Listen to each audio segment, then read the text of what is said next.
nós vamos iniciar uma live, uma conversa com o professor Oswaldo Barços. Eu vou falar um pouquinho dele, que é um estudioso, é um pesquisador, é bacharel em Direito, é bacharel em Ciências Sociais, tem um currículo gigantesco, enorme. Vou falar um pouquinho do que ele faz, do que ele é, para que vocês possam acompanhar e depois seguir o canal, que tem muitas propostas interessantíssimas. Tem um projeto muito bonito, que eu vou dizer daqui a pouco. MBA, Master Leader, escritor, palestrante, criador do conteúdo digital. Tem um canal no YouTube que é o Seminário Crítica e Crise. Tem muito material lá, que vale a pena vocês acompanharem esse canal, seguir. Realmente, se vocês quiserem ter uma noção clara e objetiva do que está acontecendo com o nosso mundo, principalmente no cenário político. Também tem um projeto que é riquíssimo e muito interessante, fantástico, que é o Educação, Ensino e Cultura. É um projeto muito interessante, não só para os educadores, mas os pais, que são os primeiros e principais educadores, né? Pais e mães, familiares, que realmente têm essa função existencial de educar os filhos. Então, eles chamam atenção para muitas coisas interessantes que a gente pode trazer para a nossa vida cotidiana e preparar melhor os nossos para o mundo, né? Que se tornem pessoas produtivas, responsáveis, inteligentes, com autoestima bem fundamentada. Isso é importante, é uma das coisas que mais importam nesse mundo, tá? E eu, como mãe, artista, tenho várias questões que gostaria, né, que o professor Oswaldo trouxesse luz para o meu entendimento e para que eu possa aplicar, né? Eu sou uma pessoa simples, uma artista que procura ter um olhar na vida cotidiana, né, urbana e cotidiana, não só no meu entorno, mas aonde eu possa levar minha atenção e observar e trazer um pouco de reflexão. Esse vamos dizer que é uma preocupação como artista e como pessoa também, né? Tenho um filho de 7 anos, quase 8 anos, em outubro ele completa 8 anos, e que são um desafio. Só o próprio filho já é um desafio muito grande, porque uma tomada de consciência vem junto quando a gente se torna mãe, né? Que a gente tem um ser humano, está preparando um ser humano para o mundo, você vai entregar uma pessoa para o mundo, e como que você vai preparar essa pessoa de forma consistente, de forma efetiva, de forma responsável, de forma realmente competente? Como que se faz isso e sem deixar de lado os nossos sonhos, objetivos, ser produtiva, ser mãe, ser mulher? E como é que a gente consegue conciliar tantas coisas, né? Que o ponto mais importante, principal, é o nosso filho, né? Então são questões que eu tenho e que ainda bem que o professor Oswaldo hoje vai me trazer um pouco de luz sobre esse assunto. Ai, que bom, ele já chegou, que bom, vou chamá-lo. Eu queria dar uma pequena contribuição aqui para os senhores e as senhoras, começar a quebrar alguns mitos. Acho que isso pode servir de reflexão quando os senhores e as senhoras saírem daqui e até estiverem em outros ambientes. Primeiro é sobre a questão do lugar de fala, que agora os revolucionários, eu sou um estudioso de teorias revolucionárias há muitos anos, os revolucionários e as revolucionárias agora eles querem saber se você tem um lugar de fala. E aí você não pode falar de cota racial se você não for negro, você não pode falar de questões da mulher se você não for mulher, você não pode falar de questões homossexuais se você não for do LGBT e por aí vai. Então, mas eu digo, eu tenho meu lugar de fala. Primeiro porque eu sou um cidadão livre e estudioso. Se eu sou um cidadão livre, eu posso ter minha liberdade de expressão. Se eu sou estudioso, eu tenho alguma autoridade para falar sobre o tema que eu me proponho a falar. Ele está aqui ao vivo. Olá, professor. Bom dia. Boa tarde, né? Opa, tudo bem? Todos estão nos ouvindo aí, Patrícia? Dá um feedback para a gente. Vou subir minha câmera só um pouquinho aqui. Muito bem. Então, eu estava fazendo uma apresentação do professor, né? Falando que você é bacharel em Direito, bacharel em Ciências Sociais, é mestre em Sociologia, Tem um canal no YouTube, fala sobre seminários Crítica e Crise, muito bacana, que eu venho acompanhando já. MBA, Master Leader, escritor, palestrante, coordenador do projeto, que está fazendo né, aqui no meu coração, que está abalando as estruturas, que é o Educação, Ensino e Cultura. Nossa! Professor, fala um pouquinho de você para a gente, fala um pouquinho desse projeto, que é interessante, gosto muito de ouvir sobre o assunto. Eu já me apresentei, todo mundo já sabe, aqui no meu canal eu sou artesiana, vocês me conhecem, e também quem começou no comecinho da live, eu disse, né, a sua audiência que foi entrando, que eu sou artista, sou mãe, mulher, esposa, filha e irmã. Então é isso aí. Se apresente um pouquinho para nós, fala do seu projeto, para a gente poder começar. Tem um monte de perguntas, viu? Vá preparado. Opa, que maravilha! Esse projeto, ele é um projeto antigo, mas que começou em 2015, quando eu criei o seminário, criei um site para o seminário, mas eu não tive condições de dar devida atenção a esse projeto por questões de outras atribuições profissionais. E a partir do final do ano passado eu pude passar a me dedicar a esse projeto como eu sempre gostaria de ter feito. E aí, com o apoio da minha esposa, nós estamos conseguindo implantar esse projeto, na verdade, através do site Oswaldo Bastos, cursosprofoswaldobastos.com, e lá já existe a oferta de alguns cursos. Inclusive, eu estou lançando um curso agora, um Masterclass, de 10 horas, como ensinar e educar o seu filho em casa, porque eu estou tentando atender às necessidades mais evidentes, resultado da minha experiência, dos meus estudos, da minha experiência como professor, dos meus estudos também sobre educação, sobre como nós chegamos até aqui, essa educação extremamente deficitária, que está mais para emburrecer do que para intelectualizar, como as pessoas pensam, né? Então, esse projeto ele tem essa finalidade de esclarecer.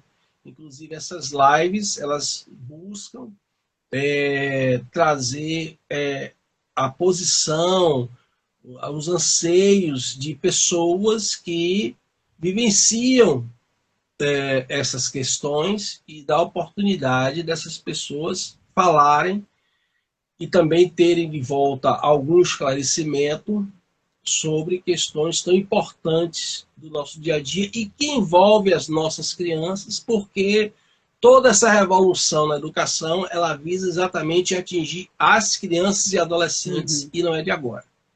Então, daí porque é preciso que os pais estejam atentos para isso e busquem alternativas, porque esse projeto educacional planejado de forma mundial pela Unicef e pela Unesco, ele não tem volta.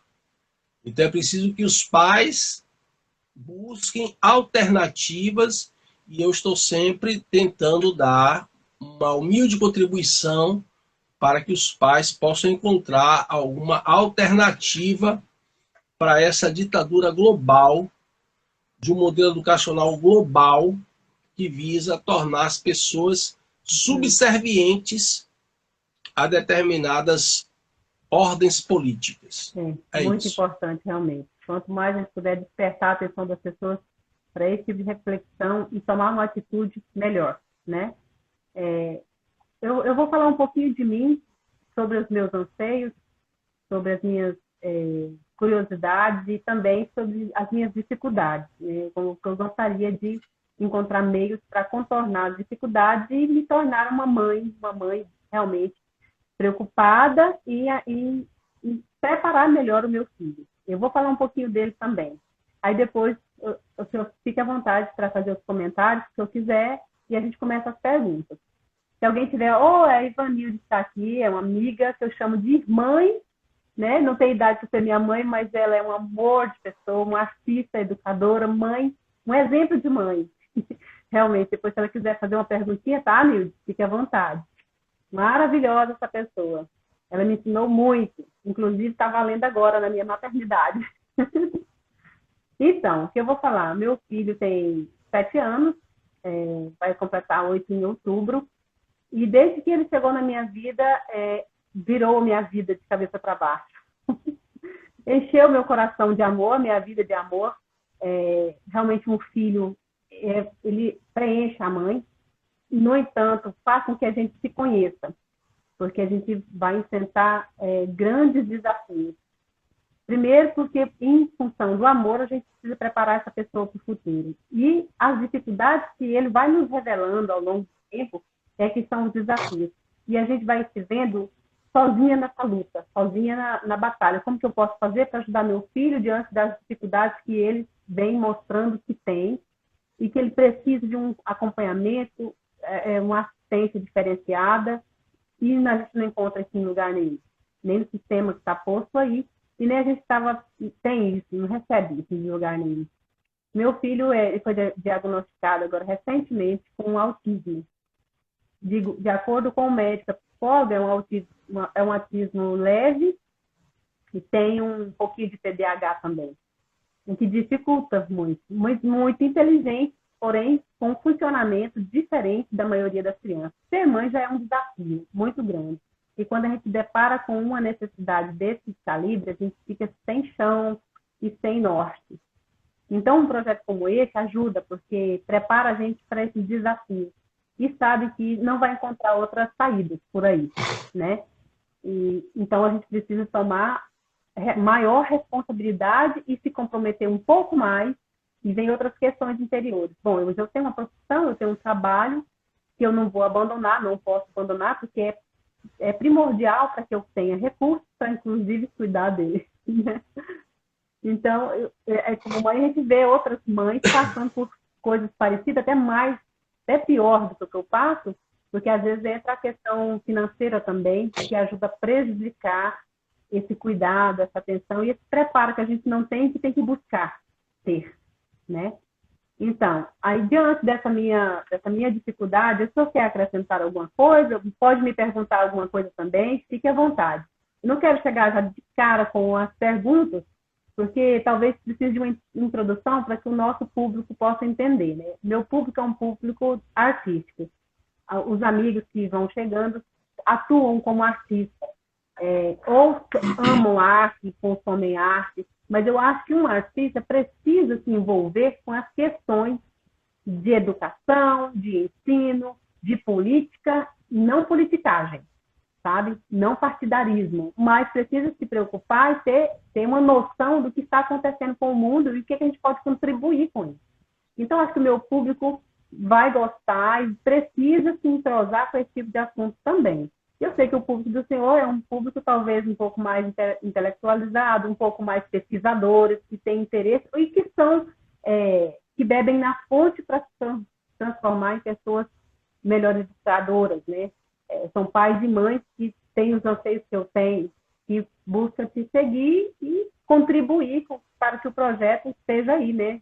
Acontecendo de verdade na vida das pessoas. Mas fale que a falha é sua. Veja bem, você trouxe, com esse seu depoimento, esse seu questionamento, você trouxe muitas questões importantes e que eu vou tentar separar um pouco para que eu possa dar alguma resposta mais específica a cada uma delas. Né? Então, em regra, na sua fala está a questão de uma mãe que tem um filho com necessidades especiais. Mas você colocou outra coisa muito importante, né?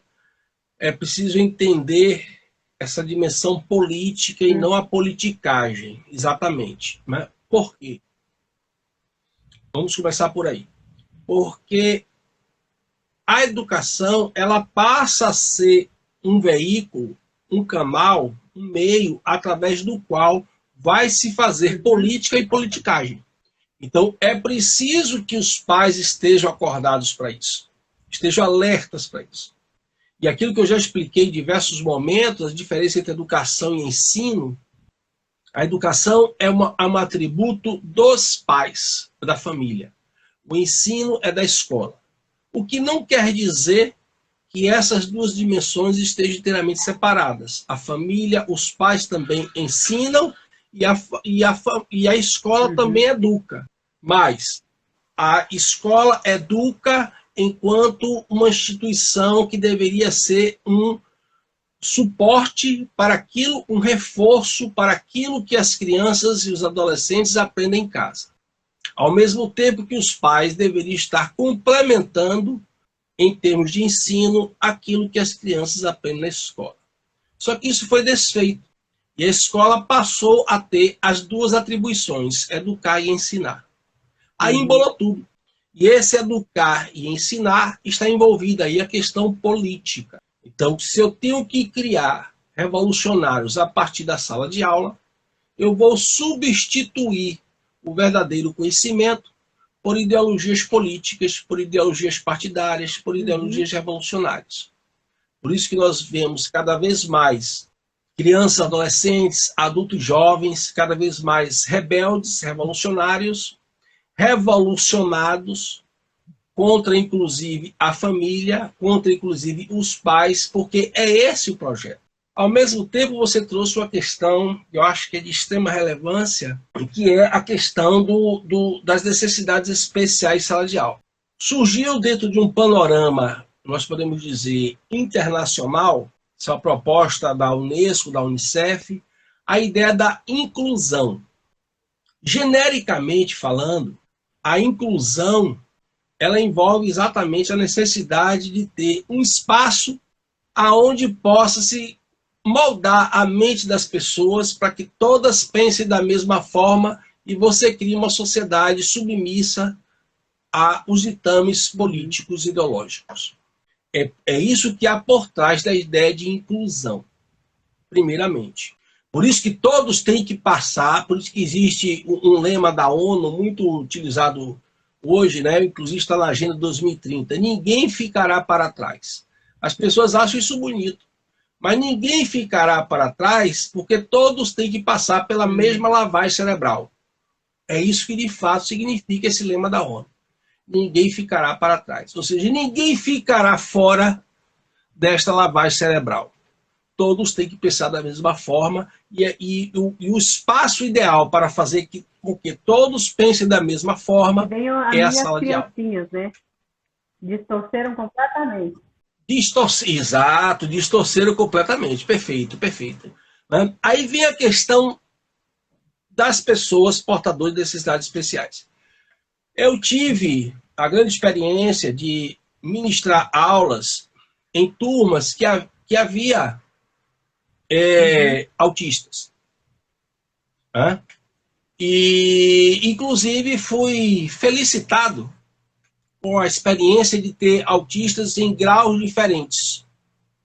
Em turmas diferentes, com autistas com graus diferentes. Desde, digamos assim, dos mais leves aos mais graves, aos mais avançados. Para mim foi uma experiência muito válida, aprendi muito. E, inclusive, foi aí que eu comecei a me dedicar a estudar sobre a questão, porque eu não sabia nada sobre autismo. Mas eu pude unir, então, a experiência que eu tinha em sala de aula com aquilo que eu estava estudando. Né?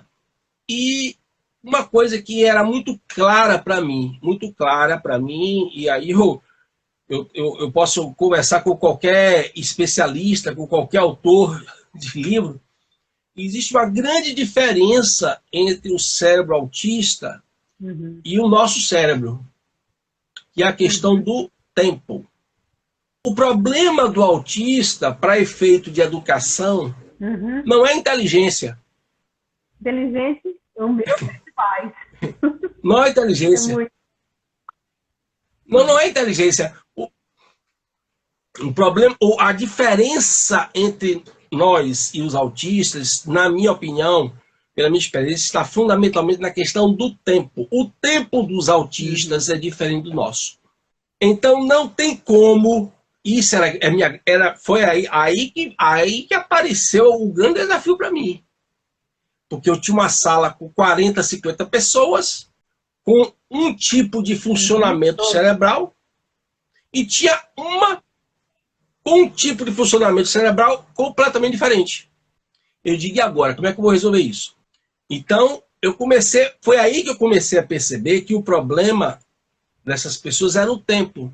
Tanto que, como eu sou um professor tradicionalista, eu nunca permiti, nunca gostei do aluno me interromper no meu raciocínio.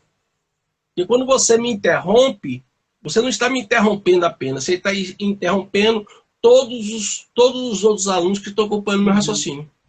Né? Então, eu falo, explico, você volta com as suas dúvidas e aí a gente vai trocando a bolinha. Essa foi sempre a didática que eu usei em sala de aula. Mas com os autistas eu tive que abrir uma sessão. Os autistas, eles tinham o que eu chamava de, que eles chamam no direito de salvo-conduto. Os autistas eram os únicos que tinham o direito de me interromper qualquer hora. Por quê? Porque o tempo deles é diferente do nosso. Então, quando a dúvida aparecer na cabeça deles, eu não podia esperar, eu não podia fazer ele esperar para que ele pudesse responder, ele pudesse me perguntar de novo. Eu era que tinha que parar de falar para que ele pudesse falar, porque podia ser que aquela questão dele não voltasse mais. Isso foi uma experiência muito válida. Só que então é uma questão muito forte, muito importante ser tratada, né? Delicada, que é essa questão também da inclusão, mas já num sentido mais, digamos assim, contextualizado, mais ambientalizado. Se você prestar atenção, essa ideia da inclusão das pessoas portadoras de necessidades especiais, particularmente os autistas, não por coincidência, elas aparecem no Brasil com o surgimento das instituições privadas de ensino de nível superior. E isso fez com que esse discurso da inclusão articulasse diversos interesses, tanto de famílias quanto dos empresários da educação privada. Porque ao invés de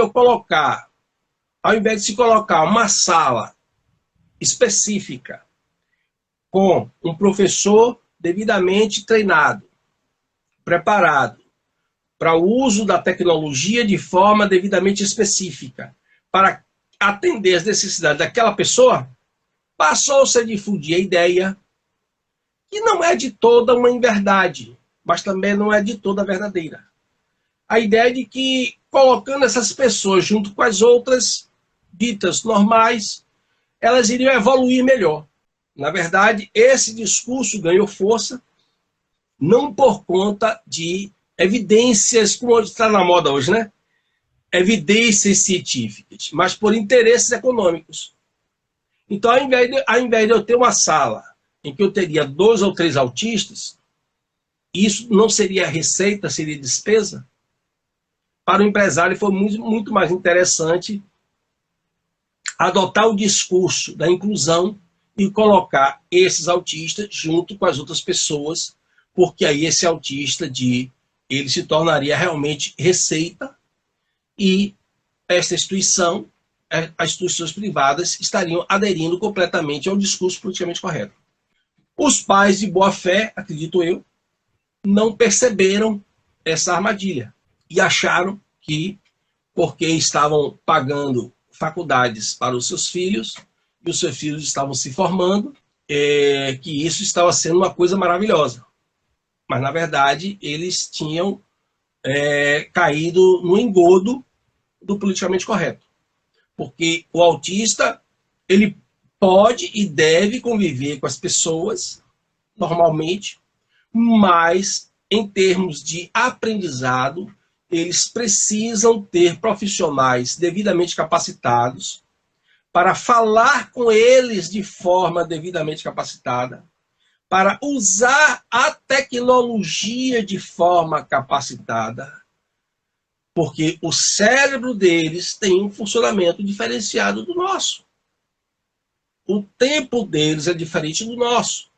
A pergunta mais inteligente que eu tive uma vez numa turma, num curso de Direito, foi feita por um autista. Eu até disse a ele, eu até brinquei com ele, eu disse, olha, você não deveria ter feito essa pergunta, porque essa pergunta nem a filosofia conseguiu responder. Ele me fez uma pergunta tão sofisticada que eu disse, olha, como é que eu vou responder essa sua pergunta se nem a filosofia conseguiu responder? É isso que você está colocando. Mas é claro, eu respondi a ele dentro daquilo que era possível, que a filosofia me proporcionava responder. Mas ele trouxe uma incógnita filosófica que a filosofia moderna não conseguiu responder. Entendeu? Então isso prova que a questão do autista não é inteligência, mas o tempo e outras formas de mecanismo de funcionamento. Por isso, eles precisam de uma sala especial com professores treinados, com professores capacitados, com uso de tecnologia. Mas só que isso não interessa ao meio ambiente acadêmico, tanto público quanto privado, porque as pessoas, seja por interesse econômico ou simplesmente pelo politicamente correto, preferiram adotar o politicamente correto. Então, você tem pessoas que poderiam ter um potencial bem mais desenvolvido, uma vez que você utiliza técnicas pedagógicas adequadas, você poderia ter um potencial muito mais desenvolvido e não tem, por conta desse uso politicamente, o uso do politicamente correto misturado com interesses econômicos. Olha, aí essa é a questão. Até eu vou colocar uma pergunta antes das perguntas, baseado no que você falou. Como mãe, eu observo a inteligência do meu filho. Eu vejo que ele está, talvez, posso parecer que é super mãe, né? Acima da média, questão de inteligência. Ele é muito inteligente e é um mini gênio, sabe? Mas como que eu posso desenvolver o meu filho, essa inteligência extraordinária que ele tem, essa capacidade de hiperfoco? Ele tem um hiperfoco fantástico. E fala que quer ser cientista, quer ser biólogo, que quer aprender como a vida funciona no laboratório, dentro do tubo de ensaio. Esse é o discurso do bichinho, sabe? Aí eu fico pensando, como que eu vou conseguir ajudar esse meu filho a desenvolver esse potencial, essa capacidade de inteligência, de entendimento naquele assunto que ele deseja, se eu não tenho o conhecimento, as ferramentas, e o sistema não me oferece também. A escola não me oferece. Eu estou agindo com tudo que eu posso, com psicóloga para poder ter ferramentas que dão certo, que existe o meio de acesso, né? Como um computador. Você ligar um computador muito sofisticado, como que você vai fazer ele funcionar e dar a resposta, a capacidade que ele tem, se você não sabe operacionalizar? Não sabe ligar, não sabe os comandos. É mais ou menos isso. É um super mega computador da CIA que eu tenho e não sei acessar. E não sei onde buscar o conhecimento para ter. E nem como que eu vou fazer para exigir que o meu filho tenha os direitos garantidos de ter alguém para pôr para fora essa inteligência, entregar para o mundo alguém com capacidade elevada, né, e produtivo. Essa é a minha grande questão. Eu preciso encontrar um meio de me envolver um pouco mais nesse assunto, nesse entendimento, para colocar, para desenvolver meu filho, para ele não ser taxado como não ser taxado deficiente, mas ele não é um deficiente, pelo contrário, ele devia ter outro nome. Ele só não funciona como nada. No caso dos autistas, claramente, por experiência, não é só por estudo, por experiência, é claramente uma questão de funcionamento cerebral de forma diferente. Entendeu? Não é uma questão de deficiência, é um funcionamento diferente. E as escolas não estão preparadas para assumir isso. Porque eu vou fazer um rápido apanhado aqui para esclarecer melhor isso aí, né? Eu tenho já esclarecido isso várias vezes. A educação, a partir do final do século XIX, o que os caras fizeram? Eles foram descobrir como é que o cérebro funcionava. E eles decidiram, uma vez que eles estudaram o rato, o cachorro e o macaco, para chegar a um funcionamento geral do cérebro do mamífero. Então eles pesquisaram em laboratório como é que funcionava o cérebro do rato, do macaco e do cachorro. Qual era o objetivo?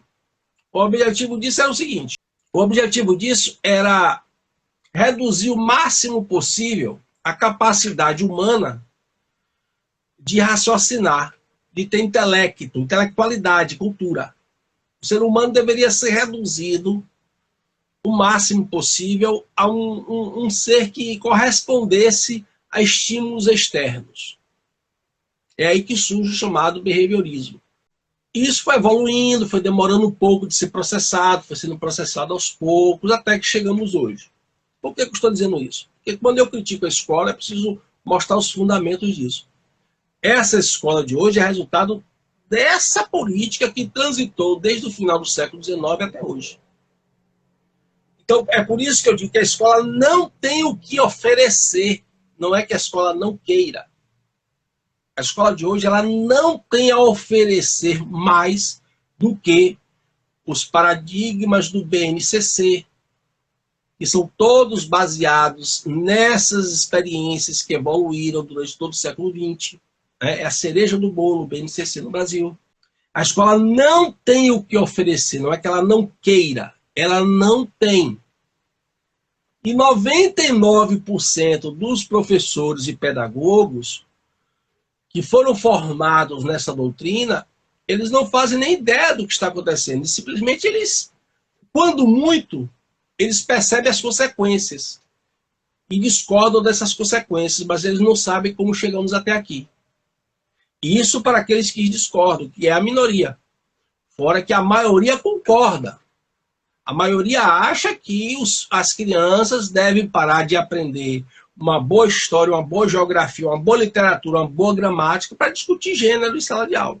A grande maioria. Então, a escola, enquanto os pais estiverem esperando que a escola lhes ofereça alguma coisa, vocês, pais, vão viver no mar de frustrações, com resultados bastante perversos na vida de vocês, dos seus filhos e do futuro dos seus filhos. É preciso que os pais encontrem soluções à parte da escola. Por isso que esse resgate da família, por isso que esse resgate da necessidade de ter atenção com os filhos é tão fundamental. Porque não esperem da escola algo que elas não têm a mínima capacidade de ofertar.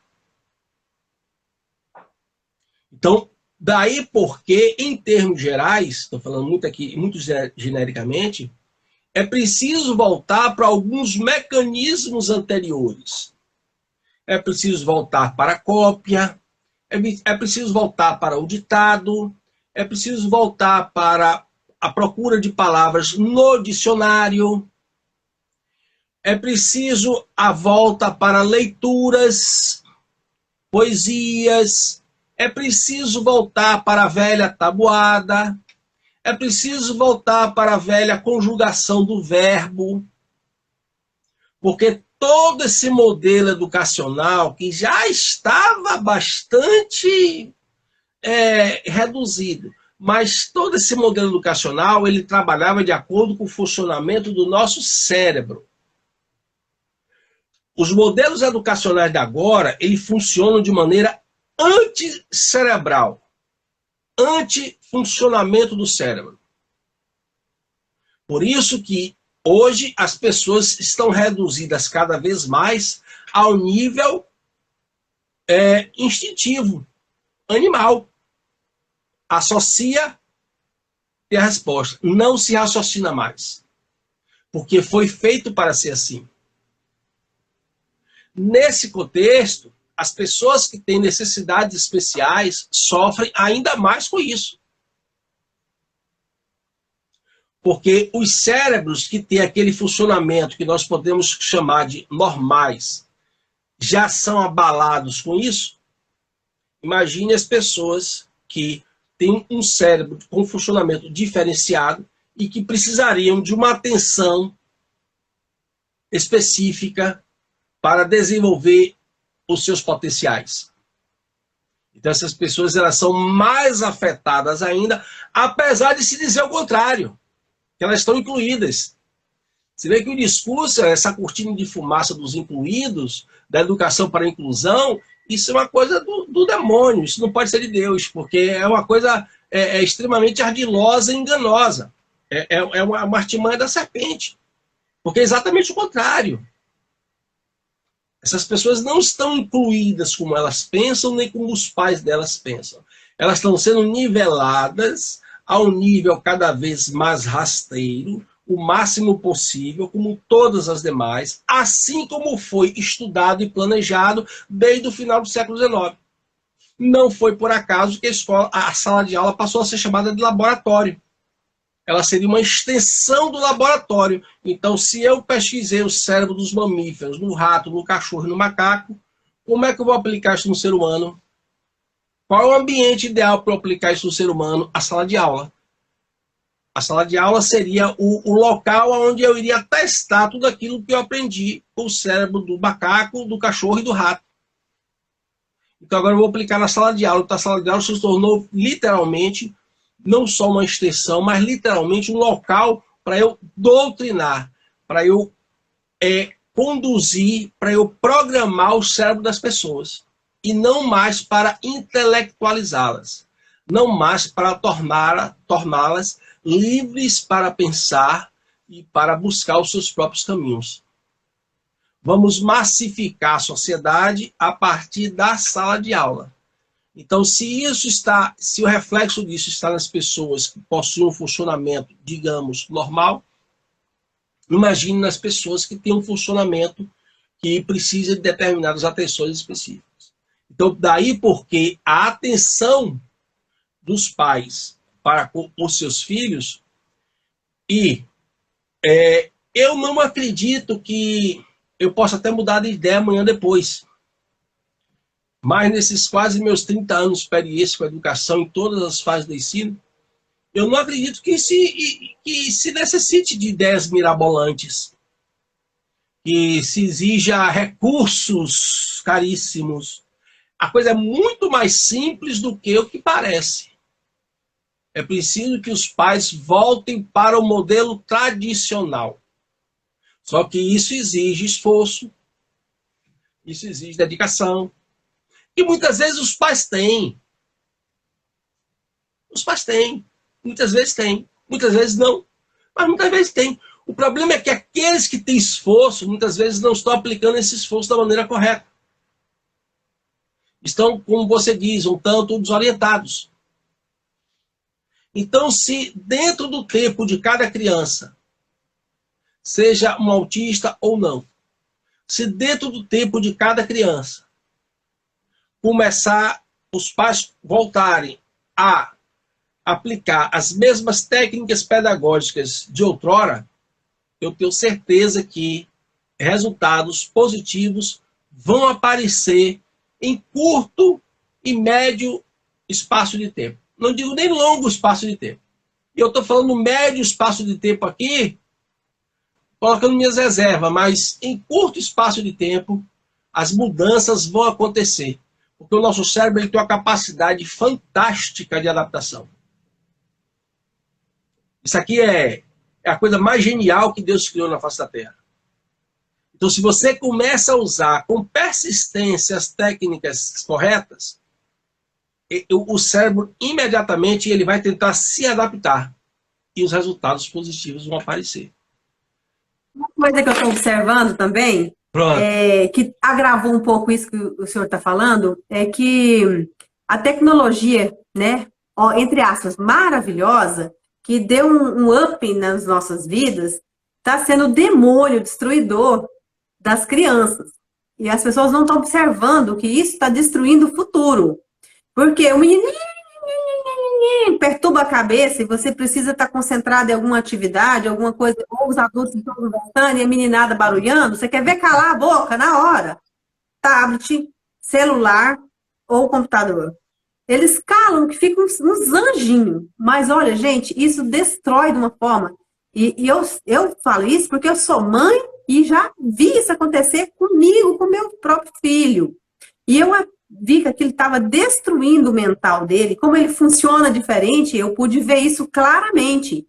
E eu fiquei assustada porque eu não posso mudar com os filhos dos outros que estão no entorno, os parentes dele, os primos dele, os coleguinhos, os menininhozinhos que convivem com ele.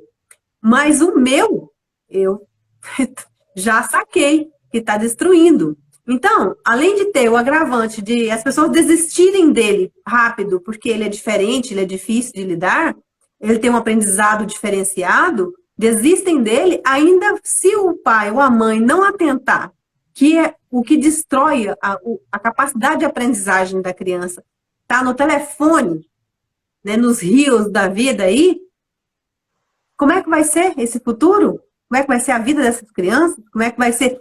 Então, assim, a gente está transferindo a educação dos nossos filhos para a tecnologia, que é maravilhosa, entre aspas, mas é né, para os nossos filhos.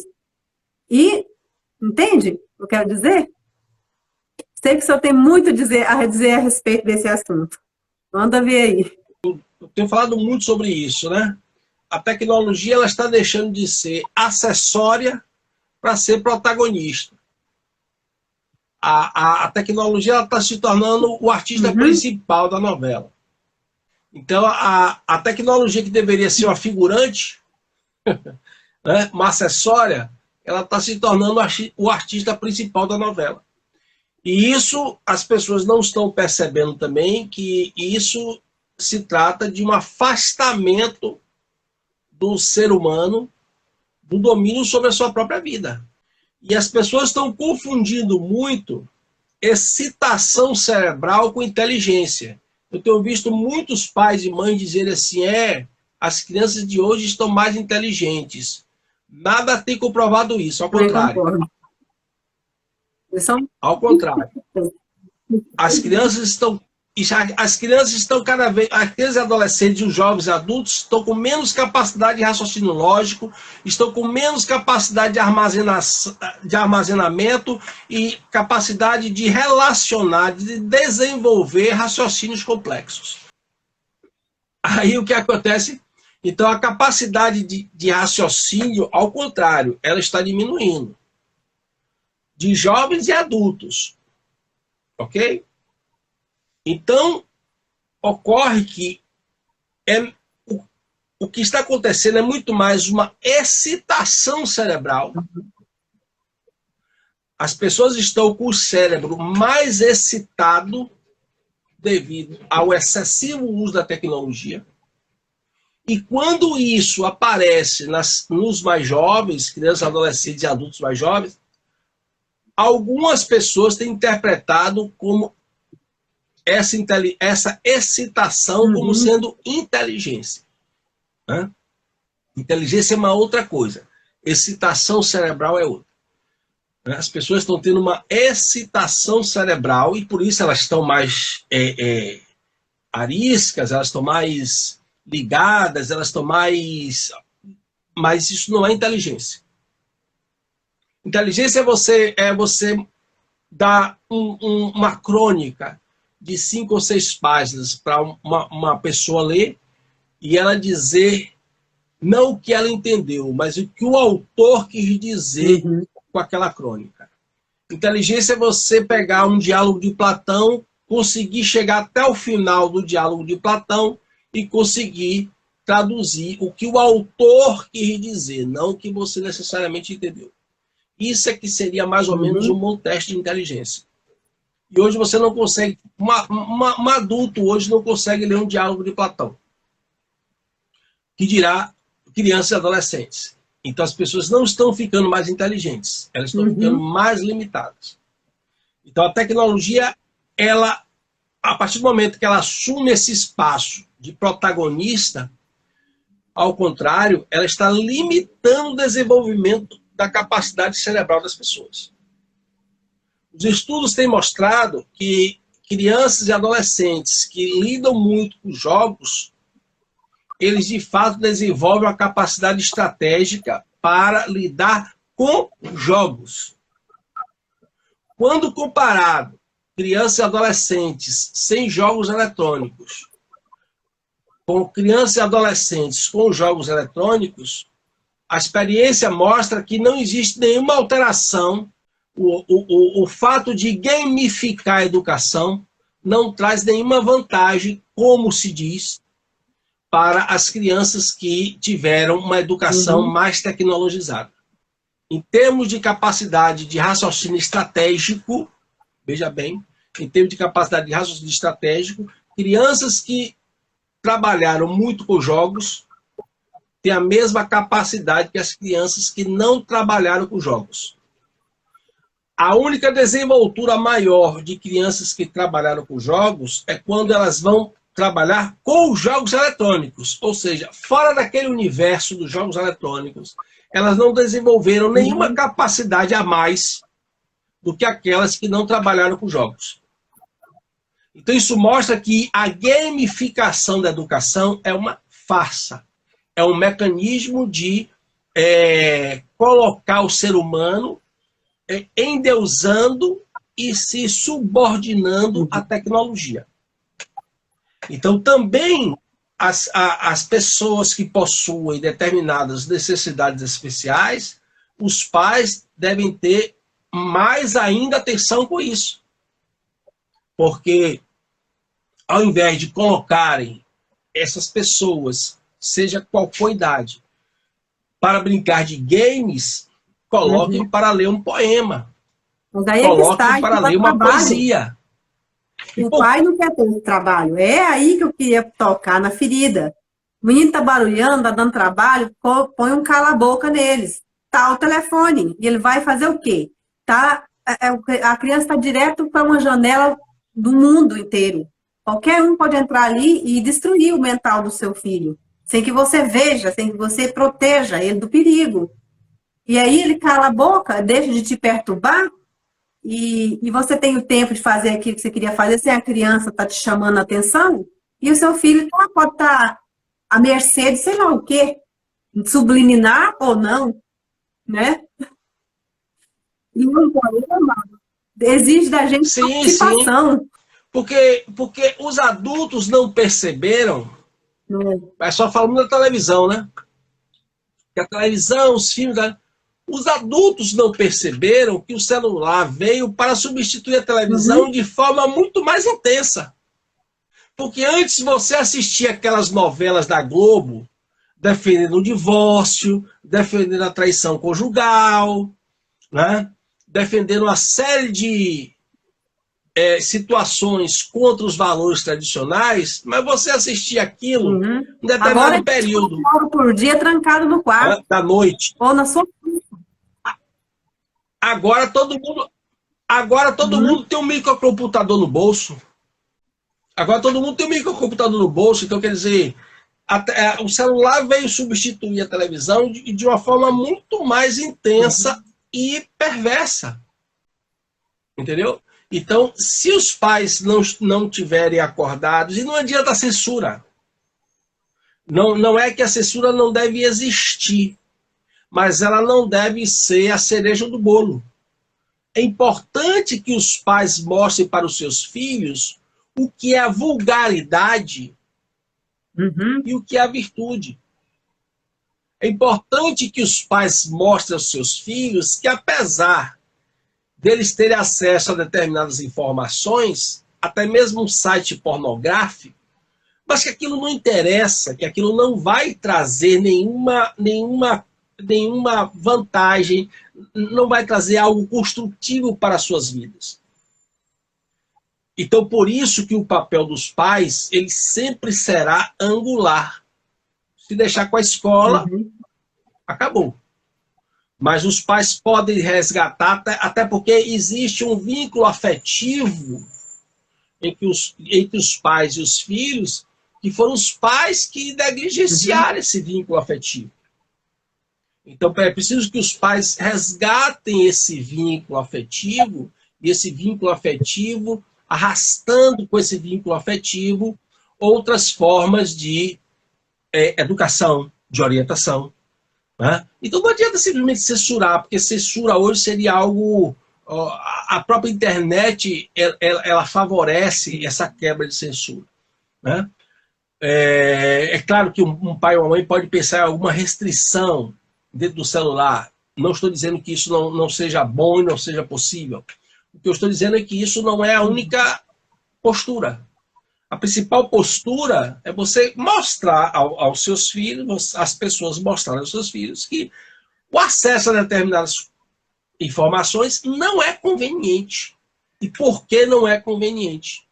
E elas mesmas, esses filhos, eles mesmos, não quero ver isso. Como nós adultos, eu tenho acesso ao site pornô no meu celular, que eu quiser. Mas eu não acesso o site pornô, por quê? Porque eu não quero, porque eu acho que aquilo ali não me é conveniente. Aquilo ali não vai me trazer nada de grandioso. Eu vou gastar a internet à toa, entendeu? Com a porcaria.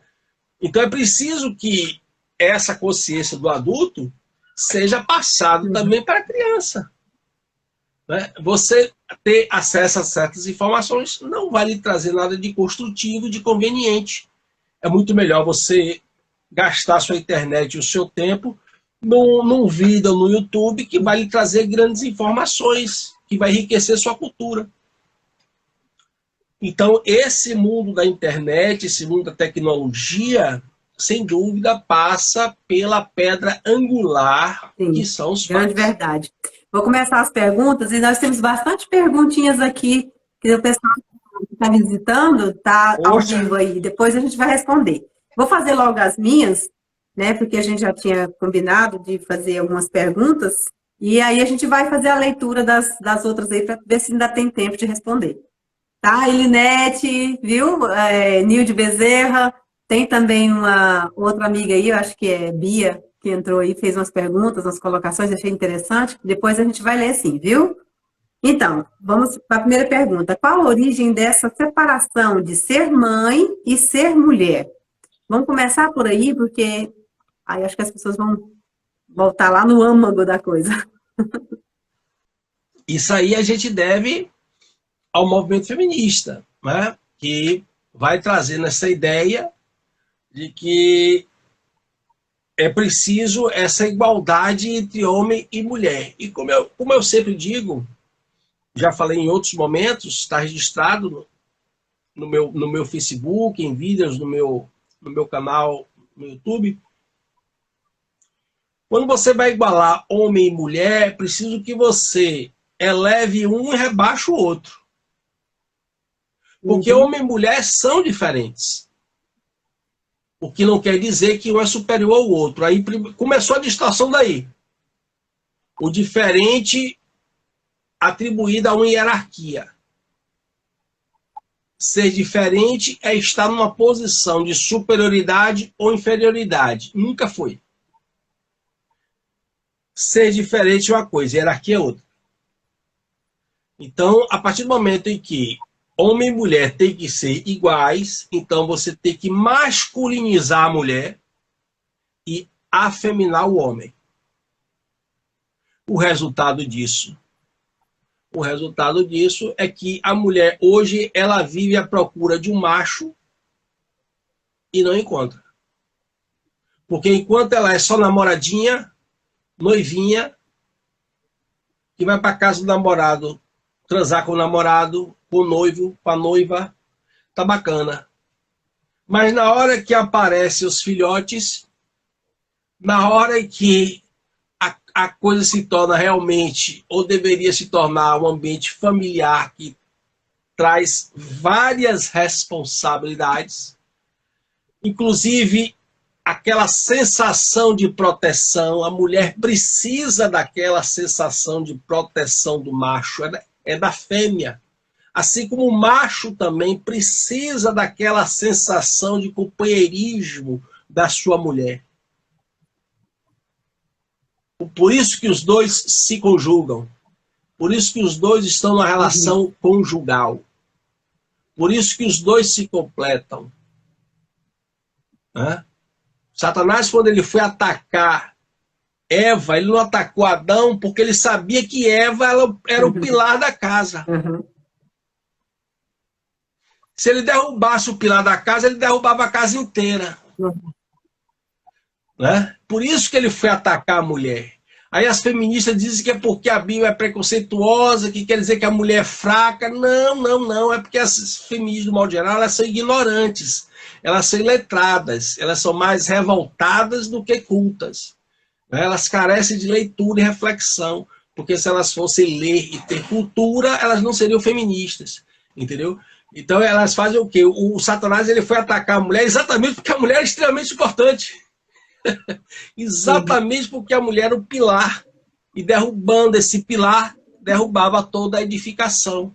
Então, hoje a mulher, ela precisa desse companheirismo do macho, mas as mães frustradas, influenciadas pelo feminismo, educaram seus filhos para serem homens com pênis, mas com Olha, tem pouca um comentário masculinidade. aqui, ó, que eu vou até, Com não, pouca... só cortando um pouquinho, achei muito importante fazer essa leitura. Vai tudo com o que você está dizendo.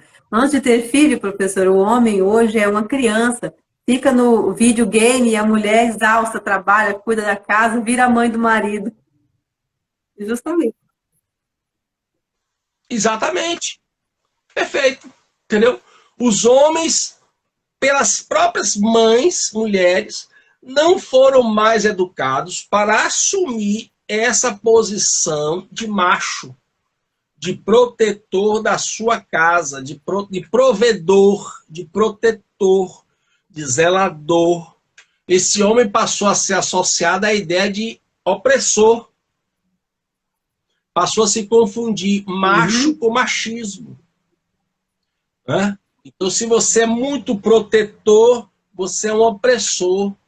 Sua mulher é uma oprimida. Você não está deixando ela respirar. Entendeu como é que é? Então, quer dizer, todas essas distorções, quando associadas a traumas pessoais, gerou o quê? Gerou os movimentos revolucionários, adocicadamente chamados de movimentos sociais. E as pessoas embarcaram nessa. Hoje elas estão sentindo falta. Hoje o homem sente falta de uma mulher companheira, de uma mulher firme, aquela que bate nas costas dele e diz, vá que eu tô com você.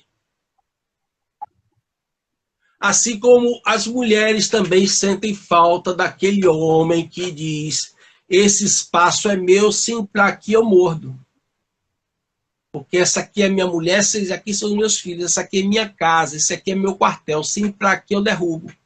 As mulheres sentem falta disso também. Aí ficam homens e mulheres, dois seres frustrados, e as crianças, os filhos nesse ping-pong. É diferente ser provedor de ser dominador. As pessoas colocaram tudo num saco só. E não é. Tudo num saco só. O machismo é uma coisa, o machismo ele é um problema psicológico. Assim como as feministas têm sérios problemas psicológicos e sexuais, né, fundamentalmente sexuais, que se refletem no psicológico, né, o machista também ele tem sérios problemas psicológicos. O machista ele é um homem seguro. Né? Ele precisa subordinar alguém para ele se sentir tendo poder. O macho não precisa subordinar, porque ele sabe que o poder é dele. Ele sabe que o poder decisório é dele. Ele sabe que é dele o dever de orientar.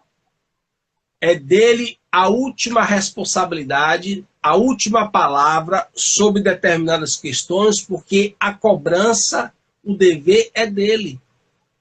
Então o macho ele não precisa demonstrar poder, porque ele já tem. O poder, né? A E mulher o macho, no seu lugar de mulher, e o macho... o macho ele está apoiado pela mulher. O macho ele está apoiado pela mulher, porque a mulher valoriza esse macho, ela quer esse macho. Esse macho ele respeita essa mulher, esse macho ele ama essa mulher, esse macho ele é fiel a essa mulher.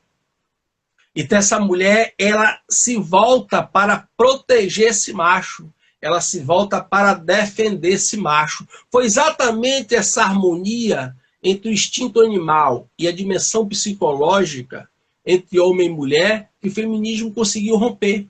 E o resultado está aí. Hoje as mulheres e os homens vivem em caminhos sem rumos, um procurando o outro, sem jamais encontrar. Isso aí. Vamos para a segunda pergunta. O que é preciso ser feito para educar um filho nessa sociedade patriarcal em que a mulher tem que trabalhar visto que algumas mães veem seus filhos como algo que as impede de avançar no mundo profissional. Aí a gente vai tratar de questões mais sensíveis, né?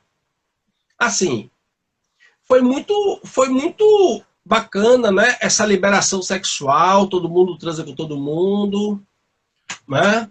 E aquela coisa, né? Assim, essa vulgarização do sexo. Se o homem transa, a mulher também tem que transar. Se o homem não reproduz, a mulher também não tem direito a reproduzir, então ela tem direito a abortar.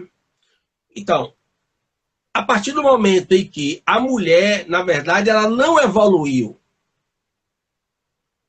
ela desceu a dimensão vulgar do homem.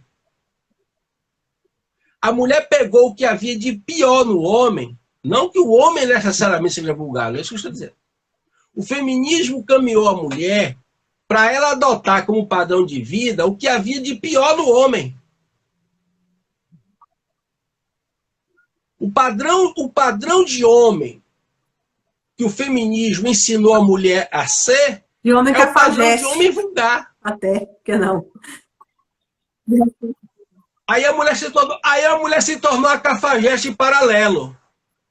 Aí a disputa foi o quê? Quem é mais cafajeste? O homem ou a mulher? Quem é mais vulgar? O homem ou a mulher? Então a disputa que o feminismo trouxe foi essa. O resultado é esse. Porque, de fato, o homem não reproduz, o homem fecunda. Quem reproduz é a mulher.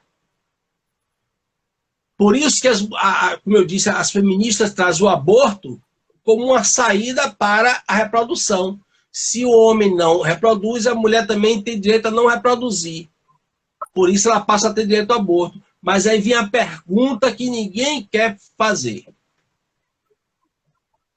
Por que transou com aquele cara sem saber quem era e sem ter maiores pretensões, ao mesmo tempo que não tomou cuidado para nenhuma prevenção de gravidez? Essa é uma pergunta que as mulheres hoje não querem responder. Porque é muito simples. Quando um homem se casa com uma mulher que dá errado, esse casamento, a culpa foi do homem que não fez a escolha certa. Quando a mulher se casa ou engravida de um homem de forma equivocada, a culpa não é dela, é da sociedade que é machista. Então, peraí. Vocês mulheres estão querendo o bônus, mas não estão querendo o ônus. Vocês estão querendo as vantagens, mas não estão querendo assumir as desvantagens.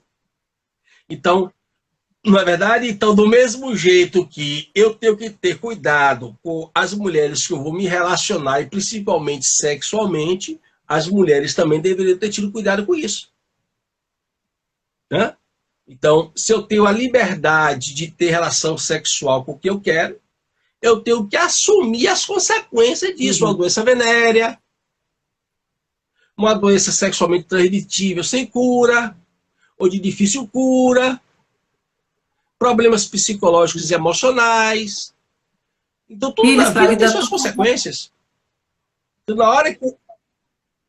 na hora que é para desfrutar da liberdade, eu quero toda a liberdade. Na hora que o preço dessa liberdade vem, eu boto a culpa na sociedade, que a sociedade é machista, que tem um machismo estrutural.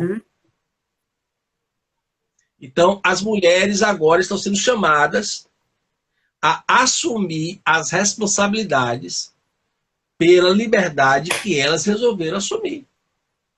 E eu não estou nem um pouco feliz com isso, não. Não estou nem um pouco satisfeito com isso. Isso, para mim, tudo é uma aberração. Eu fico, assim, assustado. Não porque eu seja santinho e estou aqui pregando um mundo de santidade. Mas o que está acontecendo é o extremo do absurdo. O ser humano está se prestando a uma vulgaridade a tal ponto que ele divulga isso nas redes sociais. As pessoas estão achando bonito ser vulgar, você está entendendo? Eu não estou falando aqui de santidade. Eu não estou falando aqui de que eu sou bacaninha e os outros aqui não são. Não, não, não. Eu estou falando o seguinte: as pessoas perderam até a ideia da intimidade, da privacidade.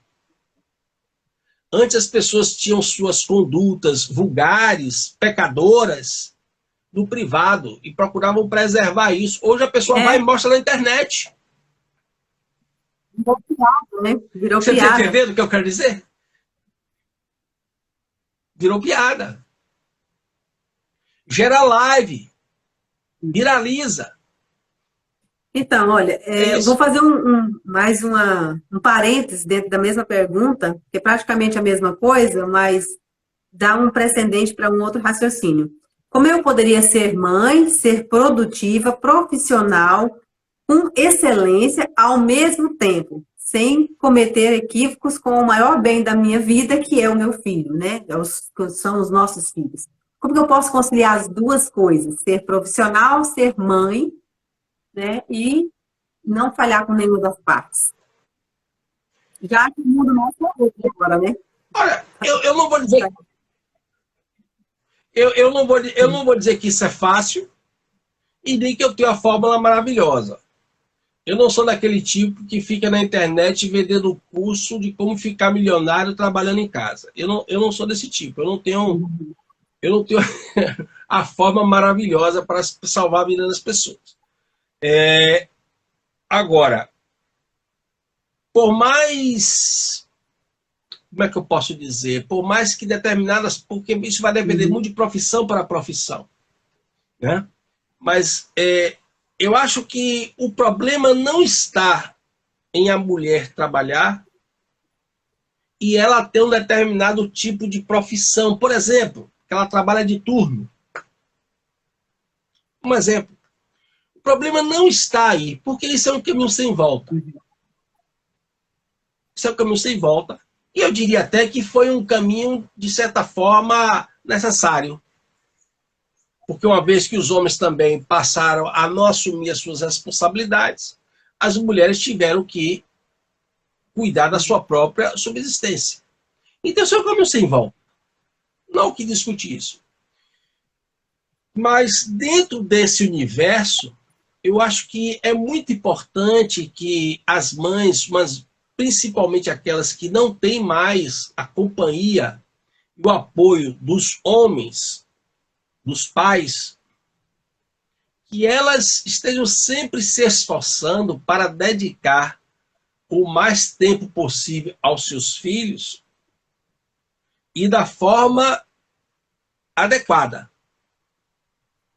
Não é dedicar o tempo aos seus filhos, dizendo sim, entregando tablet, entregando celular, dizendo para o filho que comprou um game novo para instalar no celular. Não. É estudando com seus filhos, chamando os seus filhos para determinadas atribuições diferentes da escola, como eu disse aqui, né?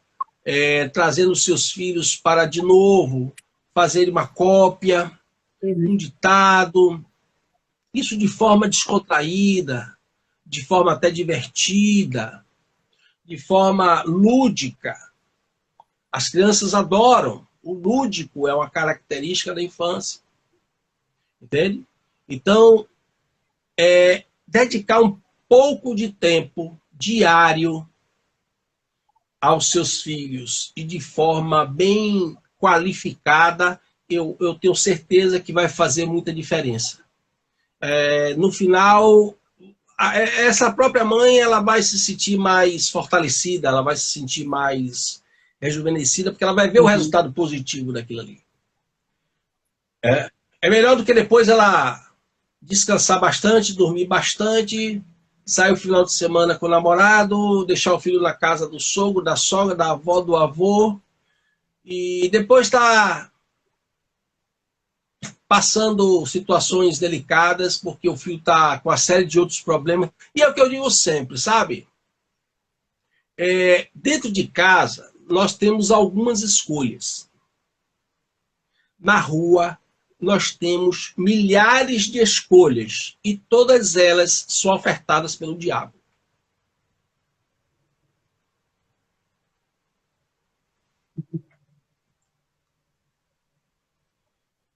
Nossa Senhora.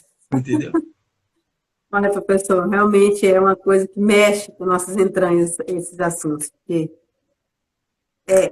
sei lá, acho que nós somos preparados para pensar as coisas muito distorcidas, sabe? A gente não sabe o que pensa, não sabe o que sente, não entende o que pensa, não entende o que sente.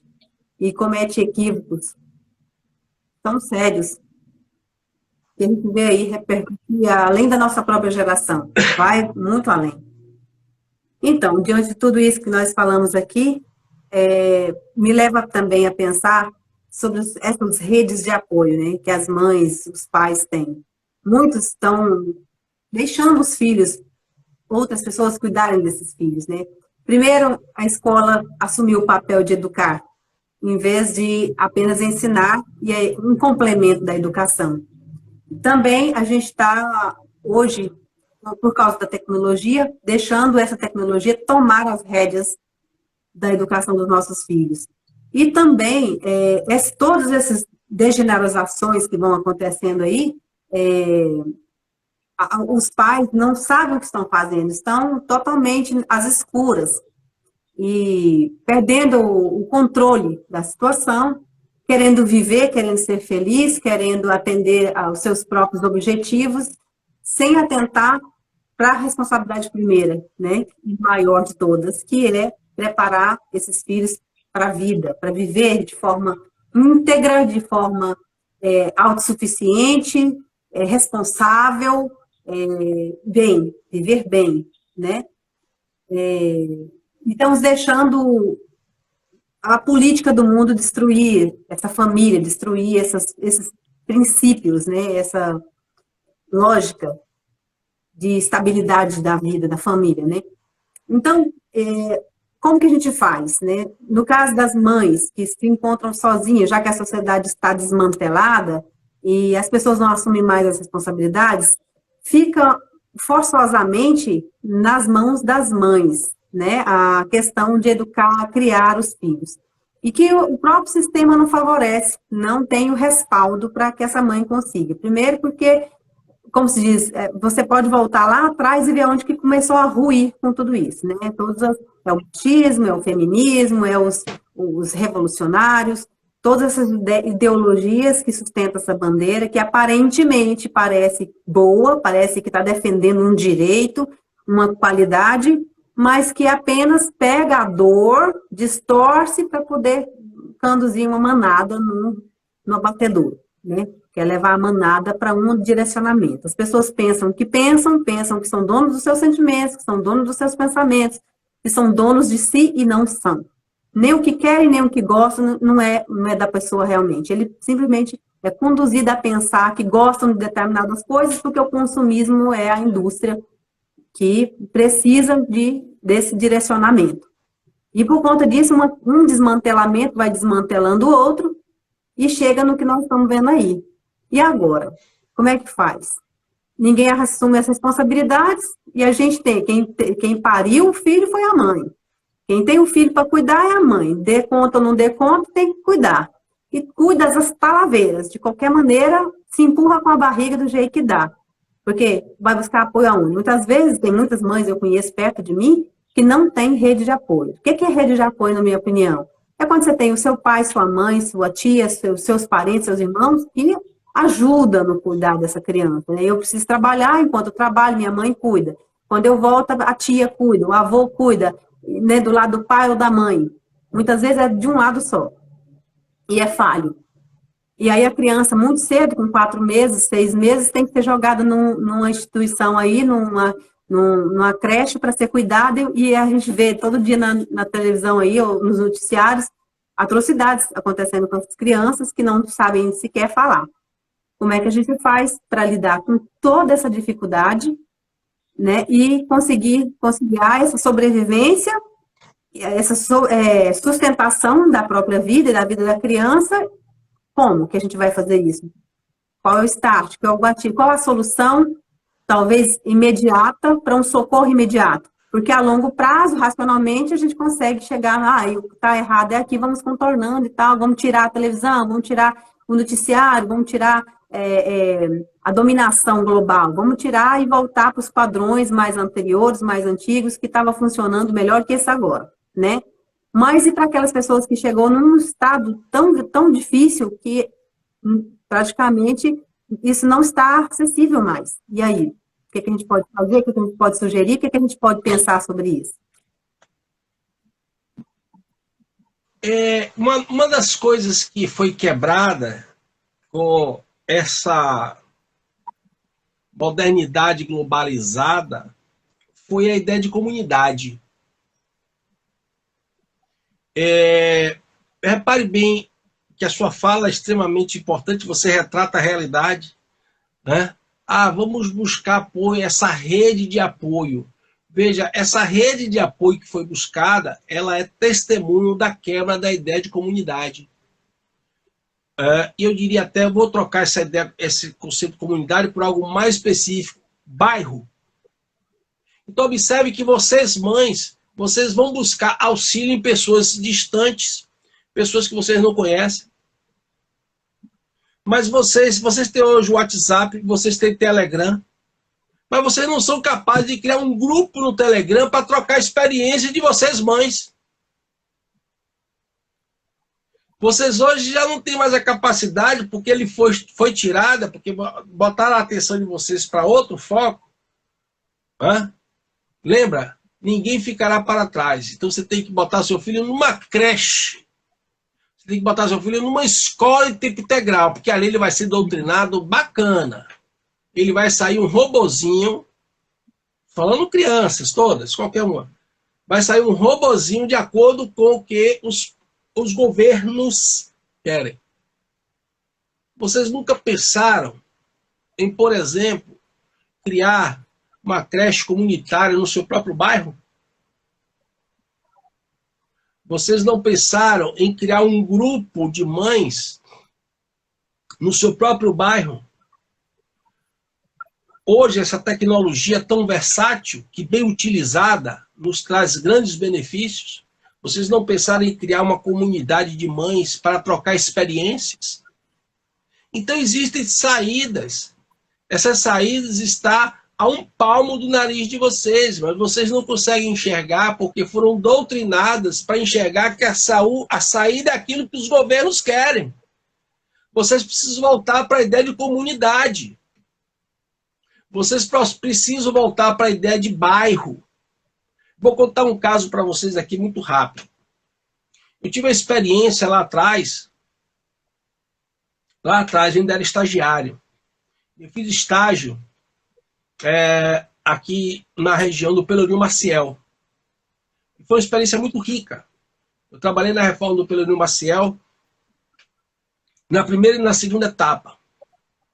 Eu não vou entrar em muitos detalhes, mas posso dizer a vocês, por causa de tempo, mas posso dizer a vocês que foi uma experiência muito rica. E principalmente quando nós trabalhávamos com aquilo que era chamado lá no tempo, por eles, veio na comunidade, de as putas velhas. As putas velhas eram aquelas mulheres que se tornaram prostitutas porque por algum motivo elas foram expulsas de casa, às vezes eram estupradas pelo pai, pelo tio, pelo primo, né? E por terem perdido a virgindade eram expulsas de casa e vinham para Salvador, vinham para a capital. E aqui na capital elas já encontravam com outras, às vezes da mesma família ou vizinha, que tinham passado pela experiência e não tinha outro caminho para elas, senão a prostituição. Mas essas mulheres, né, o tempo mostrava que quando elas conseguiam qualquer chance que elas tinham de se reabilitar, elas se reabilitavam e procuravam atividades remuneradas as mais honestas possíveis, né? E duas experiências me marcaram. Uma foi quando eu estava conversando com uma senhora, uma dessas, né, chamadas de putas velhas, e que ela me ficou muito orgulhosa em me dizer que o filho dela, naquela época, né, ela dizendo, hoje meu filho é um motorista de ônibus, tem uma profissão. E uma outra que ela, o trabalho remunerado dela era cuidar das crianças filhas das outras putas velhas que estavam conseguindo outros trabalhos. Entende? Ela era, na verdade, uma creche adaptada. Ela tomava conta daquelas crianças, enquanto as mães, que não sabiam o que eram os pais, as mães iam trabalhar, aí apareceu o emprego de doméstica, o emprego de lavadeira de roupa, né?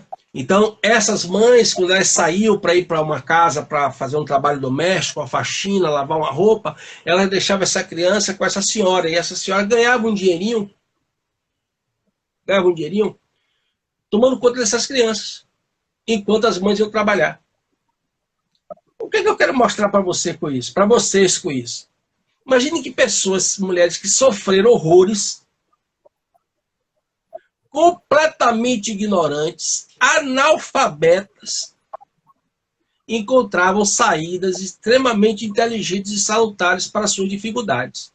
Hoje, vocês, mulheres cultas, formadas, dominando tecnologias, não conseguem encontrar saídas tão simples para os problemas, os mesmos problemas que vocês têm, que outrora já existiam.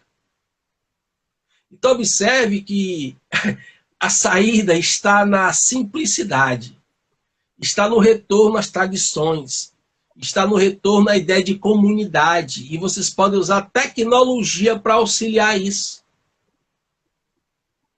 Comece a criar uma comunidade de mães próxima a você, que tem as mesmas dificuldades. Essas mães vão começar a trocar experiências. O que é que está dando certo com o seu filho? O que é que está dando certo com o filho da outra? O que é que a outra fez que deu efeito? O que é que a outra fez que deu positivo? E vocês vão começar a aplicar, trocar experiências.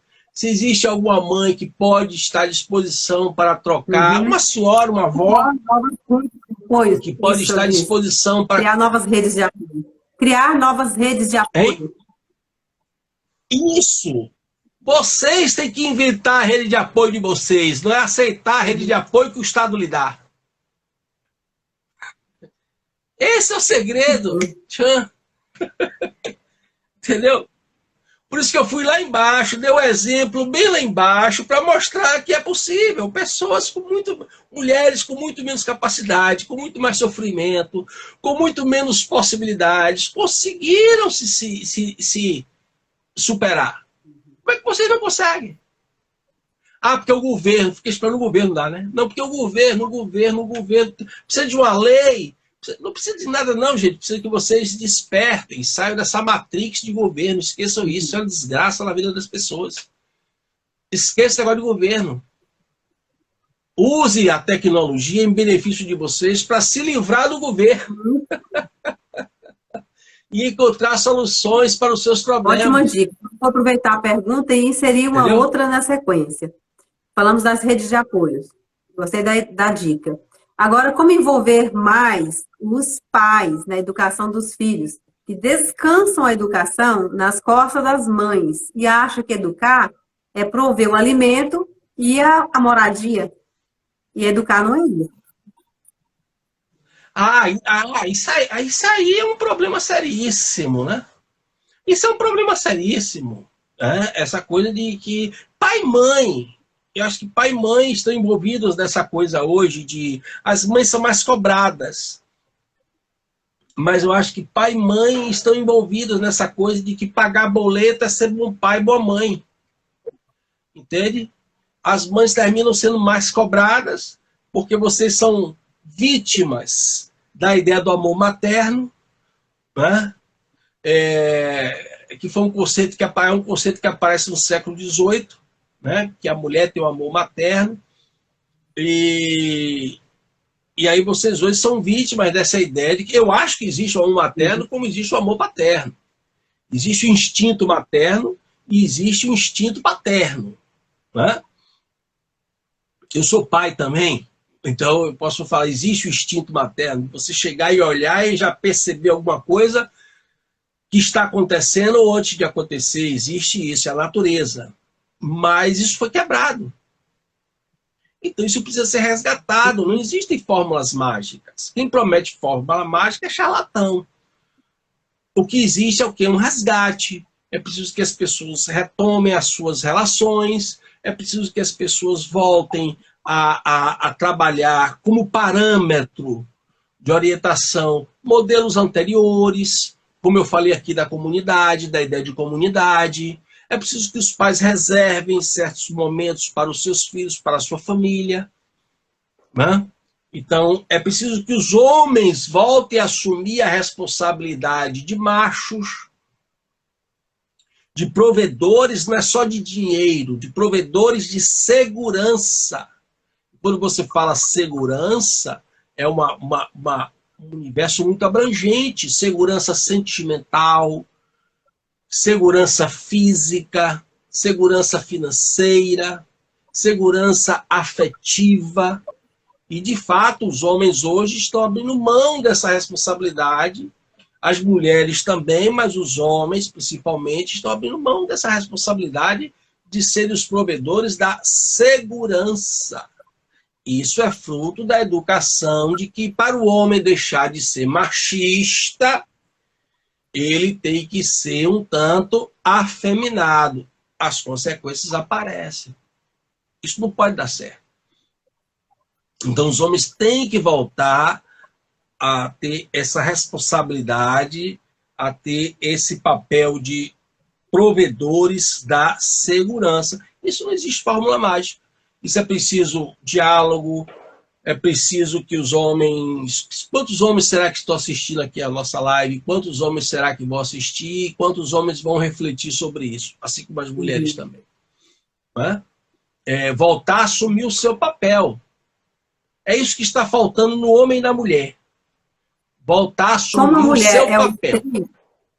É o esteio, como você disse no começo da live, a mulher é o esteio da casa.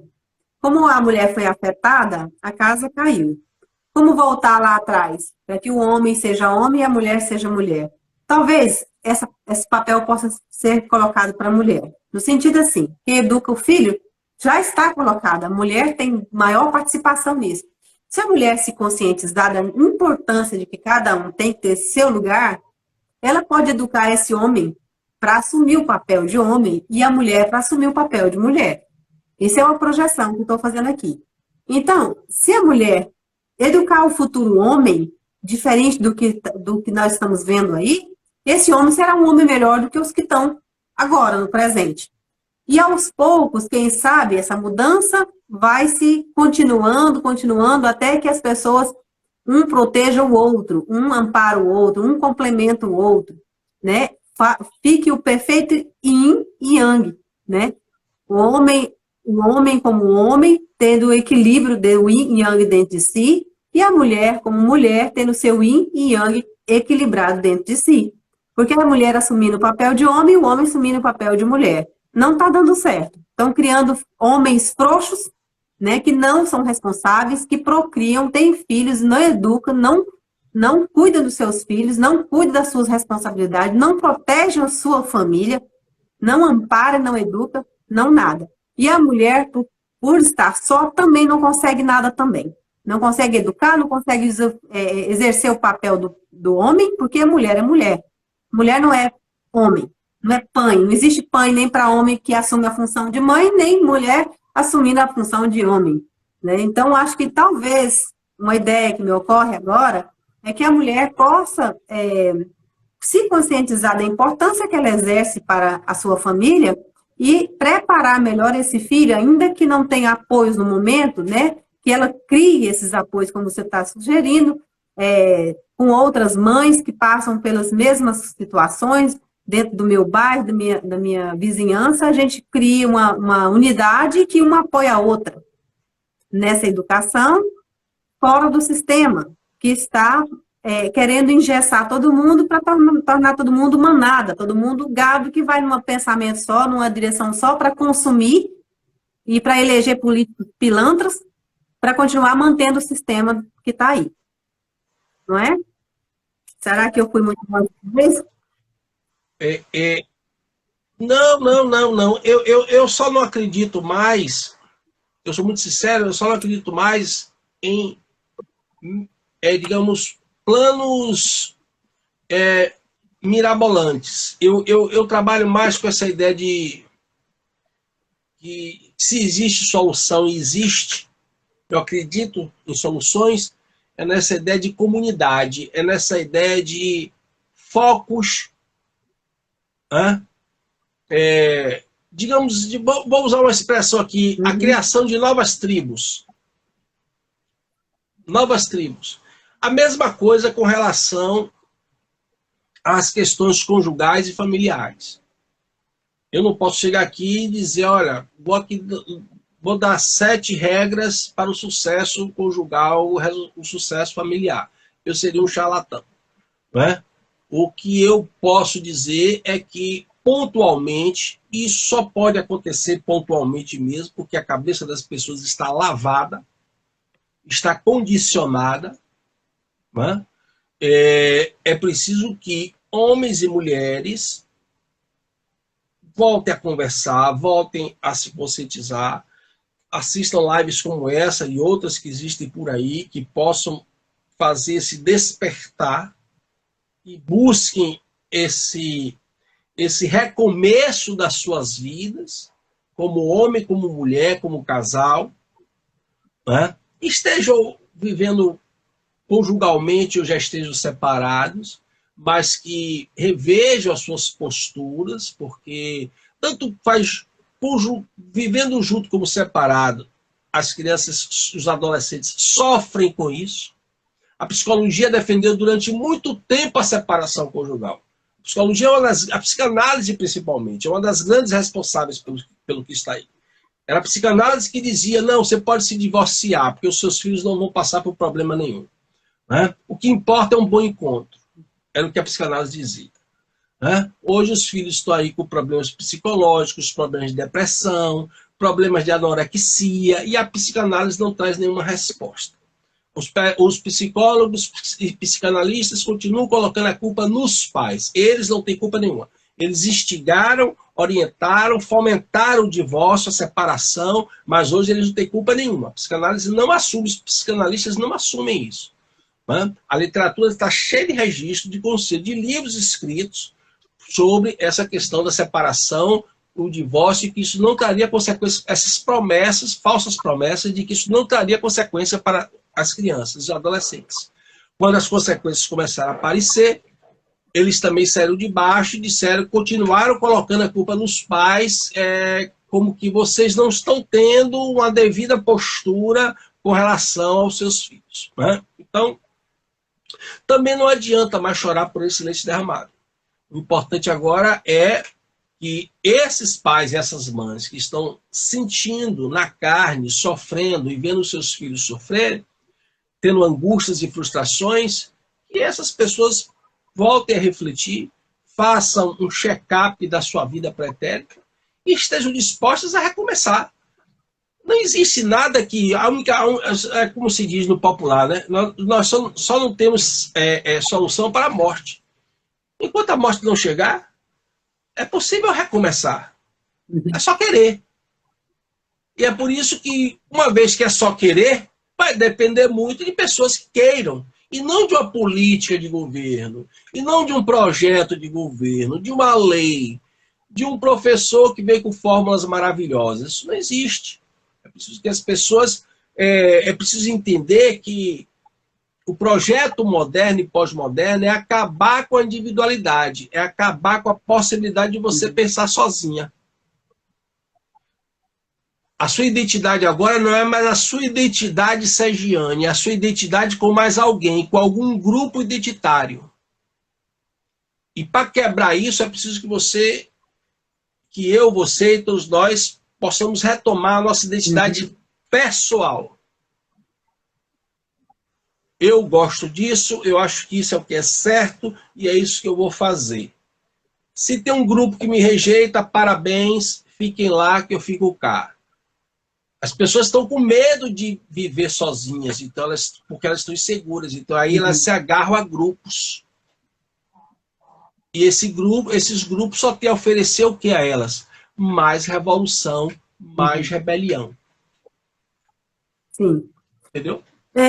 Deixa eu ver aqui se temos mais algumas perguntas. No final, eu acho que você respondeu quase todas que eu tinha aqui durante o discurso, foi falando.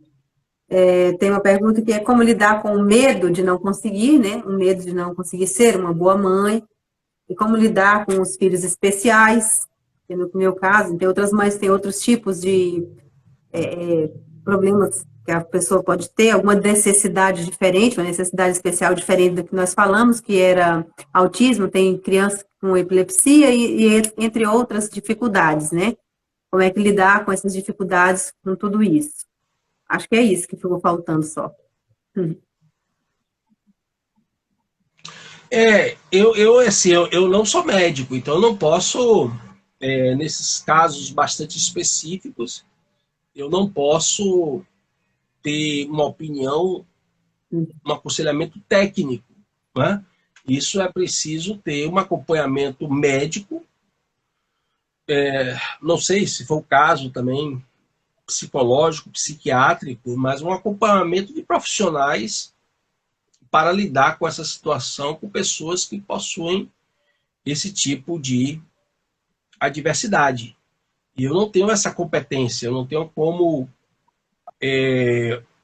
orientar pais que tenham problemas com os seus filhos, com essa coisa seríssima que são as convulsões contínuas, né?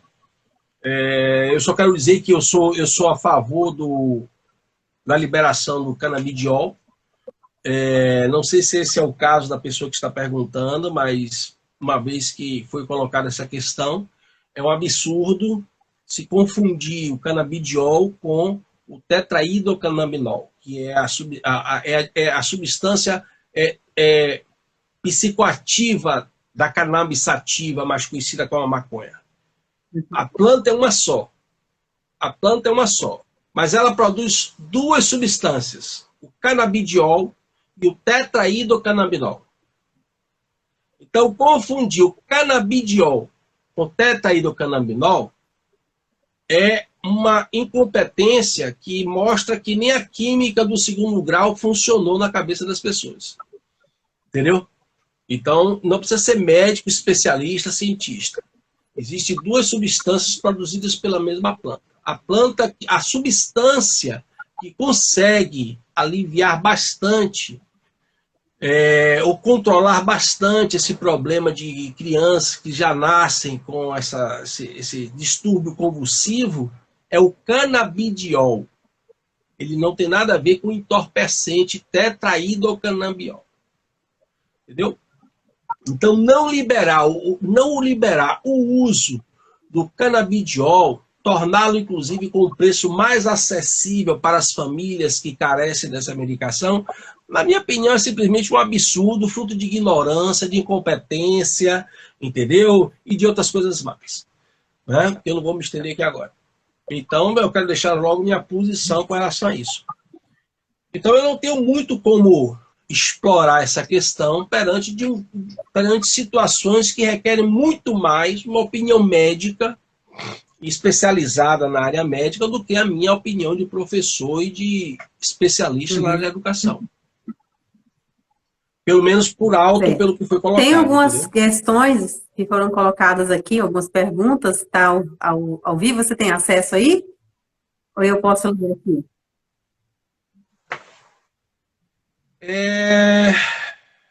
Mais facilidade para laqueadura e vasectomia. Eu acho que... Elas estão aqui no outro lugar, que estão as perguntas. Mais ou menos as perguntas da Elinete Torres e da Thaís Bezerra. As que mais falaram aqui. Eu posso fazer uma leitura rápida da problemática geral e você depois faz um balanço aí. A Thaís falou, fazer um aborto é fácil para quem tem dinheiro, mas e a facilidade para laqueadura ou vasectomia? E segue o debate, tem o debate entre a Elinete, a Elinete tem as suas colocações sobre o que a mulher não estupra, que história é essa de mulher procurar macho, deixa eu ver o que mais. Sobre a educação, ela fez algumas colocações também, não é retirar disciplinas, e sim incluir o debate, o conhecimento da equidade do gênero, Qual a diferença que ele identifica quando a pessoa tem epilepsia? Ser educador é intermediar, ser ponte para a aquisição do conhecimento. Acho que é isso. Ela diz que realmente o local da escola é ensinar e educar é a família, né? Ela já foi professora há muitos anos, acho da primeira fase.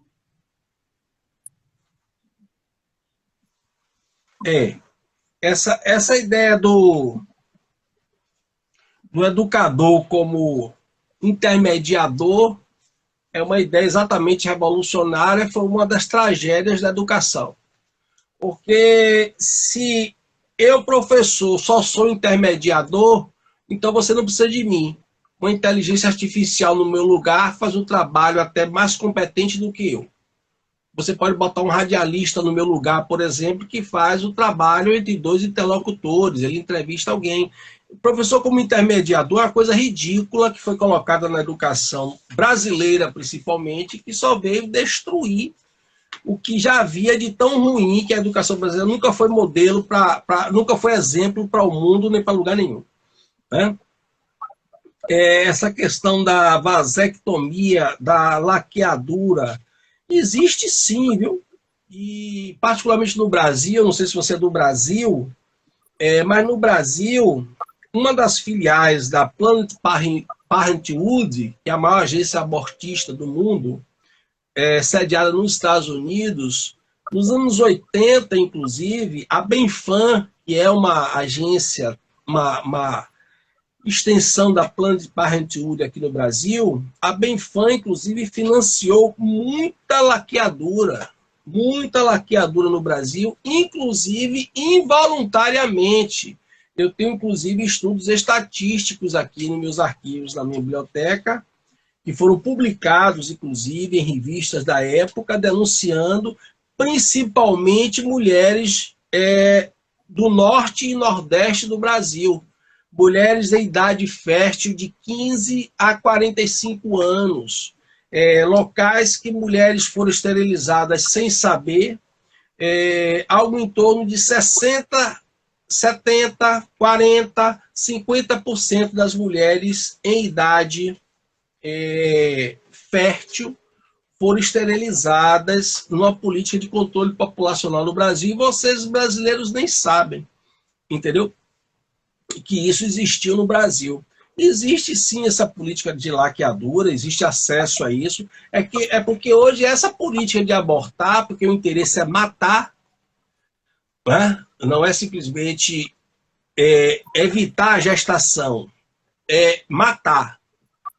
Né? O interesse hoje é matar, você tem que sacrificar. O útero da mulher se torna um local de sacrifício. Se você não entender a dimensão espiritual que envolve isso, aí fica difícil para a gente poder esclarecer as coisas. Tá certo? E essa questão de que só que a mulher não estupra. Quem disse a você, minha querida, que a mulher não estupra? Você acha que porque a mulher não tem pênis, ela não pode destruir a capacidade cognitiva e espiritual de um homem? Você acha que só um pênis estupra? Quantos homens têm sua vida desgraçada porque mesmo a mulher sem pênis, ela arregaçou a vida de um homem, a cabeça de um homem. Imagine se ela tivesse pênis. Então, quando você for pensar que o estupro só pode ocorrer com pênis, pense também que o estupro pode ocorrer sem pênis. São pessoas saudáveis ou pessoas doentes que constroem ou destroem a vida das pessoas, com ou sem pênis. Pênis não torna ninguém saudável por ter pênis. Do mesmo jeito que alguém que não tem pênis, como as mulheres, não tornam elas saudáveis também por isso. Pessoas sem pênis, as mulheres que nascem com vagina, podem ser saudáveis e doentes. Os homens que nascem com pênis, porque quem tem pênis é homem, pode ser também saudável e doente. Isso depende da formação e do caráter de cada um. Uhum. É a vida que vai dizer. Isso mesmo. Acho que foi ótima a nossa conversa hoje aqui. Deu vontade de continuar, de marcar outro dia. Teve alguns amigos que ficaram um pouco revoltados, Vamos marcar aí. porque alguns amigos aqui falaram comigo Hein? no privado, estão rompendo paradigmas, né? Mudanças de, talvez, de ideias, né? Diferentes, isso balança um pouco as Sim, estruturas, mas é isso, a gente tem que conversar com outras pessoas para que a gente reavalie o que a gente pensa que sabe, né? E passar a entender o que a gente realmente sabe, de fato. Foi muito bom. Pensar não dói. pensar não Pelo dói. contrário. Pelo contrário, Pensar expande. não dói. É, Pode exatamente. incomodar, mas não dói. E o que é melhor? E o que é melhor é de graça. Exatamente. É de graça. A gente tem que dar uma trabalhada nos Não é nossos verdade? paradigmas Então e pronto. reformular nossas ideias, porque às vezes a gente pensa que um pensamento pega numa ideologia que está distorcida, chega distorcida no coração e a gente se apega a ela e não consegue enxergar a cilada que há por trás, né? Que está ali para te fazer Exatamente. emburrecer e pôr um tapa-olho e você não consegue enxergar. É isso que eu comecei a perceber. Perfeito, É isso aí, eu vou exatamente. salvar a live, né? Deixar aqui para que os amigos que não puderam estar presentes com a gente aqui possam rever. As perguntas provavelmente vão vir depois Ótimo. aí só continua. Aí Isso a gente aí. vai trocando outras ideias aí. Foi um prazer conversar com você.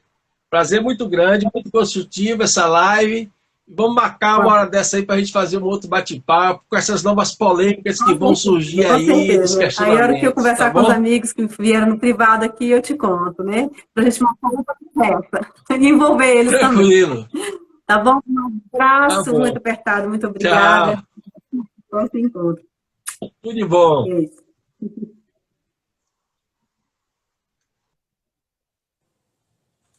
Então, meus amigos, foi isso. Uma conversa bem instigante, provocante, mas é isso. Veio para a gente refletir sobre o que pensamos que sabemos, sobre o que talvez a gente não entende, passar a entender, passar a pesquisar, estudar as nossas ideologias, porque elas podem estar colocadas num local que não permite que a gente veja além, bem além. Então é isso. Foi uma conversa de uma mãe, de uma artista, de uma mulher, de uma filha, de uma irmã, de uma tia, querendo saber como lidar com a educação dos filhos, né? Tanto o ensino da escola, que são as nossas redes de apoio, os familiares e participantes dessa educação, como é que a gente pode pensar de uma forma diferente. Tem o projeto do professor Oswaldo Bastos, bastante interessante, vale a pena acompanhar, que deixa eu ler aqui para vocês, que é Educação, Ensino e Cultura, e também vocês acompanham as ideologias de política e crise no seminário que acontece no canal do YouTube do professor. Quem tiver mais curiosidade, eu vou deixar aqui nos cards embaixo o site para vocês poderem conhecer a proposta do trabalho do professor Oswaldo Bastos e também vocês poderem acompanhar os movimentos nas redes sociais, tá bom? Eu agradeço a presença de todos vocês, não tenho medo de deixar as perguntas aí para que o professor possa respondê-los e vamos marcar outro encontro para a gente conversar e debater mais sobre o assunto. Podem colocar suas opiniões e crenças também, o que vocês acham, o que vocês sabem, as expertises de vocês, que a gente aprende junto, tá certo? Um abraço para todo mundo e a gente se vê no próximo encontro.